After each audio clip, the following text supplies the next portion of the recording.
Okay, welcome to the Progressive Christian Bible Study. We are continuing with our series on home, our sermon series. And this coming week, this coming Sunday, we're going to look at the theme of home as it relates to identity or to identities. So I want to begin with the first of the three P's, prayer, and this is a Celtic prayer. O God, who brought us from the rest of last night to the new light of this day, bring us in the new light of this day to the guiding light of the eternal. Lead us, O God, on the journey of justice. Guide us, O God, on the pathways of peace. Renew us, O God, by the well springs of grace, today, tomorrow, and forever. Amen.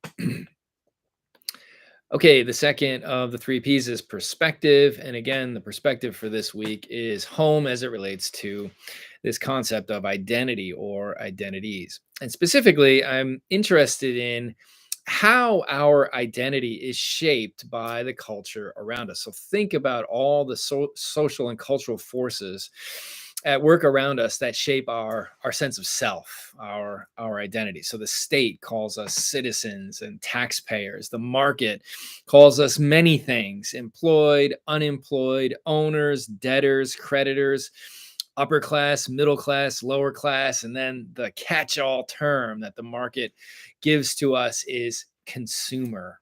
The educational system calls us students or teachers or administrators. There's a sense that we have a family system that gives us an identity: grandparent, parent, aunt, uncle, niece, nephew, son, daughter, cousin, etc., etc. Think about social media, how that pressures us to fabricate an identity with pictures and posts designed to get more likes from friends and followers. So you post a picture of some meal that you cooked, look how beautiful this meal is that I cooked. Or you went on vacation, look how beautiful the vacation was that I took. And then you post all these pictures to impress people. Or look how happy I am with my friends, or these various other things. Or at least, look how happy I want you to think I am, or look how happy I want to appear to be. And then we have like the medical system, which calls us patients, healthcare providers, and again, administrators. And the list goes on and on and on. Think of all these social and cultural forces around us, these institutions in a way that shape our sense of self. Now, in identity theory, in the social sciences and humanities, many argue that there is no such thing as a singular identity. So, one scholar of religion named Russell McCutcheon has said, identity becomes, it's not a static aspect of being. And a French philosopher named Jean Francois Bayart says, there is no such thing as identity. There are only operational acts of identification, which means, in a way, our identity or identities are actualized by how we behave or how we get labeled by the culture around us. So the market identifies us as consumers.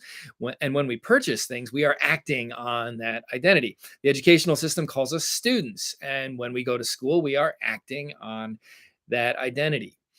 The brutal history of racism produced the category of race, which then gets actualized in policies and laws and housing codes, the penal system, policing, the list goes on.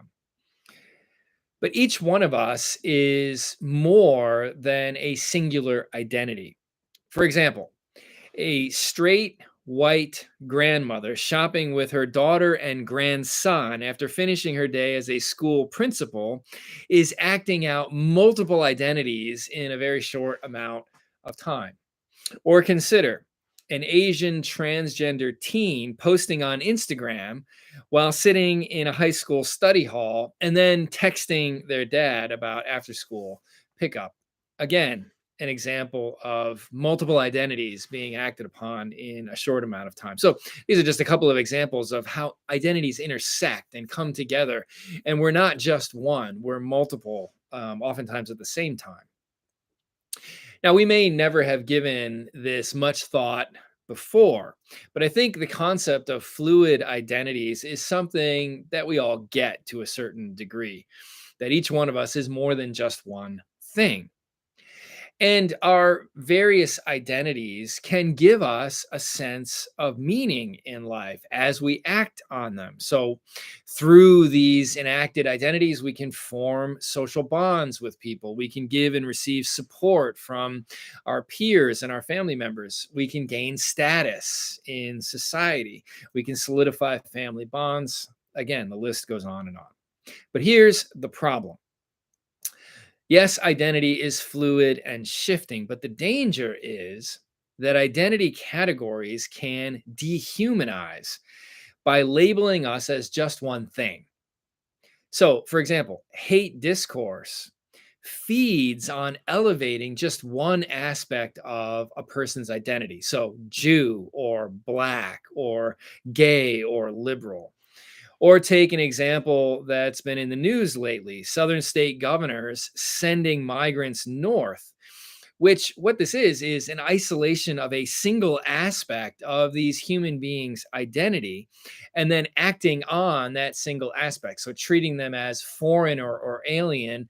And by labeling them as those things, they can then be mistreated, even though each one of those human beings is so much more than simply migrant.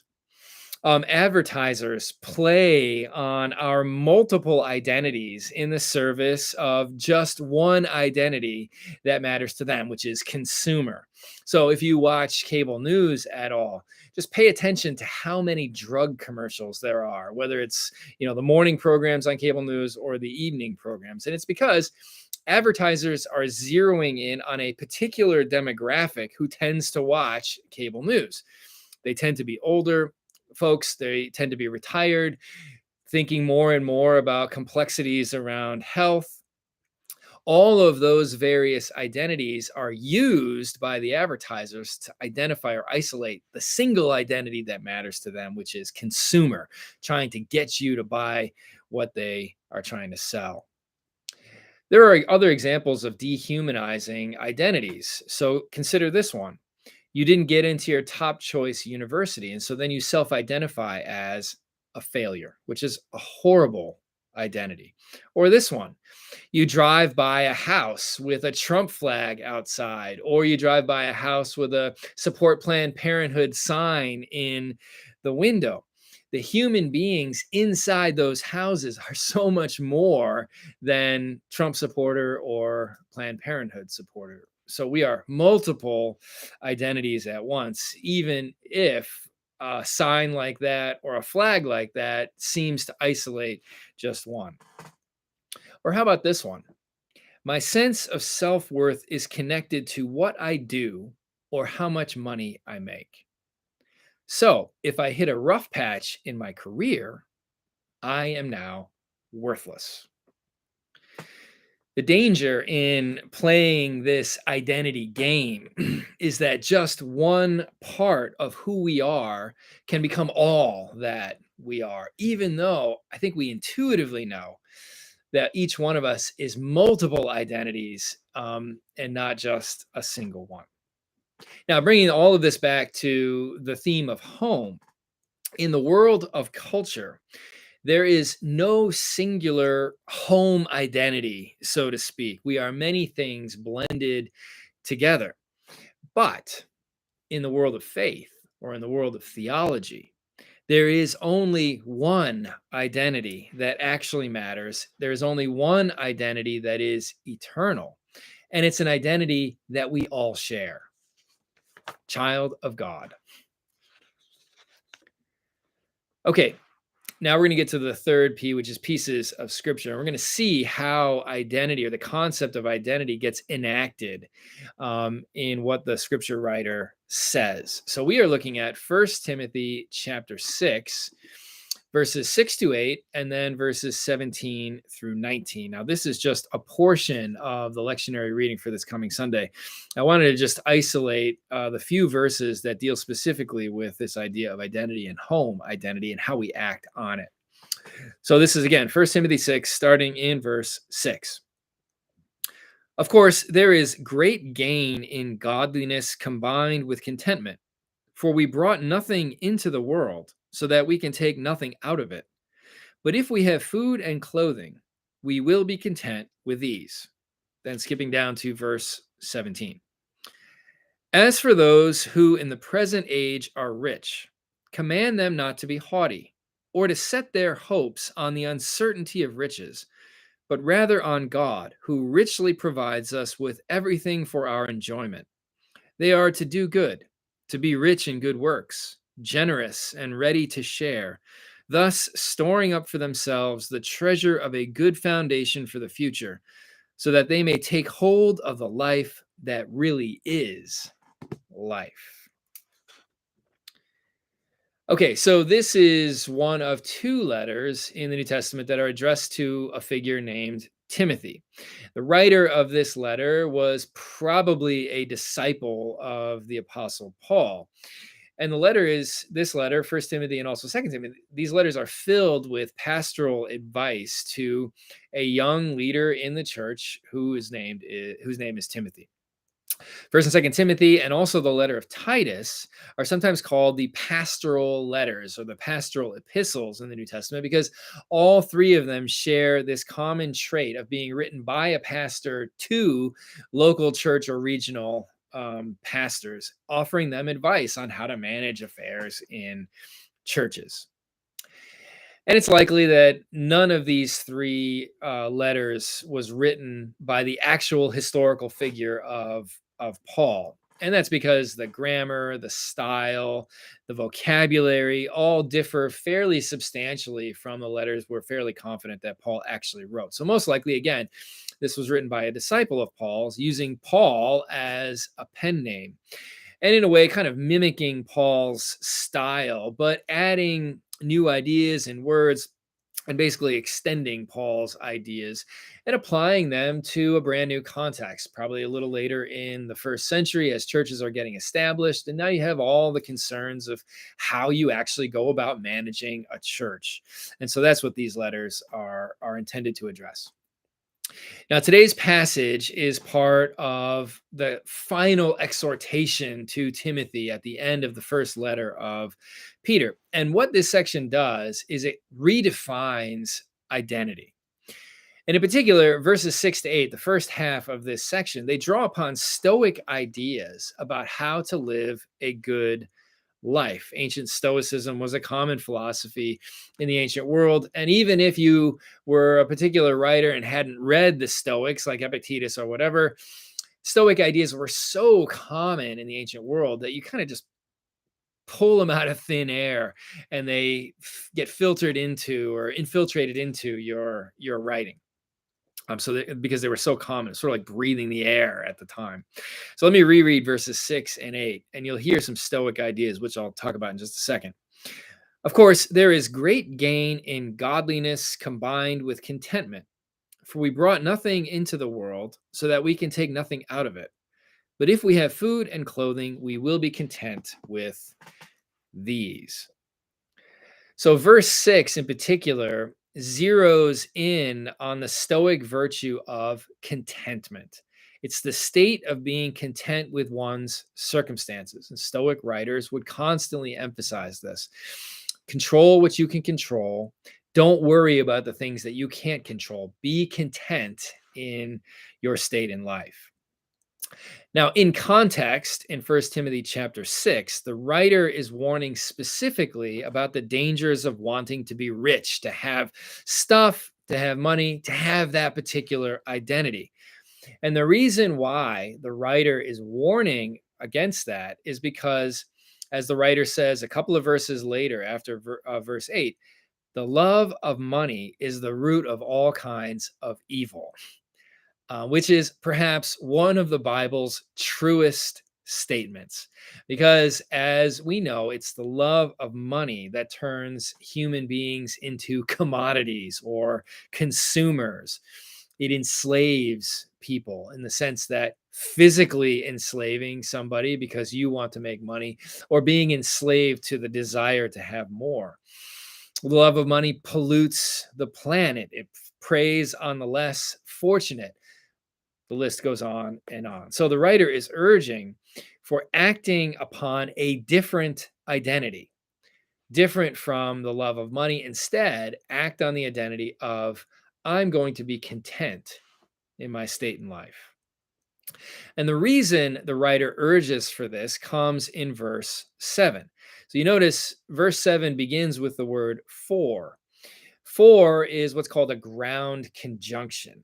So it gives a reason for the previous assertion. So the writer urges for seeking contentment in life, contentment with what we have. Why? Because, or for in verse 7, we brought nothing into the world, and so we can take nothing out of it. And the idea, of course, is that nothing we possess is permanent. Our reputation, our education, our publications, the stuff we have, our families, all of it will eventually be left behind. All the various identities foisted upon us by our culture will eventually fade, leaving again the singular identity, the eternal identity, child of God. Now, skipping down to verses 17 through 19, the second half of the passage that we read, the writer basically draws an inference from what he's just said. So it's, this reasoning, therefore, this follows. So it's an inference from verses 6 to 8. So let me read verses 17 to 19 again. As for those who in the present age are rich, command them not to be haughty, or to set their hopes on the uncertainty of riches, but rather on God, who richly provides us with everything for our enjoyment. They are to do good, to be rich in good works, generous and ready to share, thus storing up for themselves the treasure of a good foundation for the future, so that they may take hold of the life that really is life.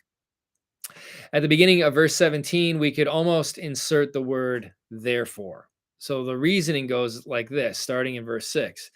Since we brought nothing into the world and we can take nothing out of it, therefore, verse 17, don't set your hopes on uncertain things. So the writer is specifically addressing riches here, which basically don't place your hope in riches, which will ultimately be uncertain and they won't last. Instead, says the writer, cast your hopes, quote, on God, who richly provides all things for our enjoyment. Now, that preposition on in the phrase on God treats God almost as something spatial, like a rock or a foundation or a stable house. So don't make your home in things that are uncertain and which, in any case, can't be taken with you in the end. Things like health, wealth, career, publications, reputation, various identities that mean something in our culture. Instead, make your home in the God who is, to quote from the psalmists, a refuge and strength, a fortress, a shade, the God who gives us the identity, child of God. In verses 18 to 19, the writer concludes with some practical advice for those who have resources, specifically talking about the quote unquote rich. But in context, basically, the writer is addressing anyone who has more than just food and shelter or food and clothing. So if you have more than that, what the writer says applies to you. And that's pretty much all of us. So, how should we live given what the writer has said thus far? Here's the writer's advice: do good for the benefit of others, be rich in good works, be generous, share, and in so doing, says the writer, we will build a sure foundation. That's house language, a sure foundation for the future, and take hold of the life that really is life. So this brings us full circle back to Stoic ideas, because one of the things the Stoics tried to do was emphasize how to live a good life. And good doesn't necessarily mean having lots of money and doing whatever you want. Good zeroes in on contentment, being content with what you have and generous of heart. So Paradoxically, living in a big-hearted way is actually to live a richer life versus getting all this stuff in order to live a richer life. One is expansive and generous, the other hoards and focuses and pulls inward. So the paradox is that the life that really is life, the rich life, is the one of generosity and big-heartedness. Let me close with this. I've been reading J.R.R. Tolkien's Fellowship of the Ring at night, and I usually can only get through 3 or 4 pages before I fall asleep. I haven't read Fellowship of the Ring in like 20 years, so it's nice to go back and remember some things that I've forgotten over the years. And last night I was in the section where Tolkien describes the character Gollum. Now, Gollum, if you don't know anything about Fellowship of the Ring, Gollum found this precious ring. And then he took the ring and went to go live by himself. He sort of mined his way into, or tunneled his way underneath the mountains and lived by himself in isolated life. But he had his ring. The ring, this treasure, consumed him. It occupied his thoughts. His will was completely bent in the service of hoarding it. His identity became completely tied to the ring. It became his God, basically. And then he lost it. And when he lost it, in a way, he lost his sense of self. So as I read this passage in First Timothy, I see the writer warning against letting anything in life become for us like that ring. So don't cast your hopes on things or on identities that will fade with time. Instead, place our hope, make our home, so to speak, in things eternal.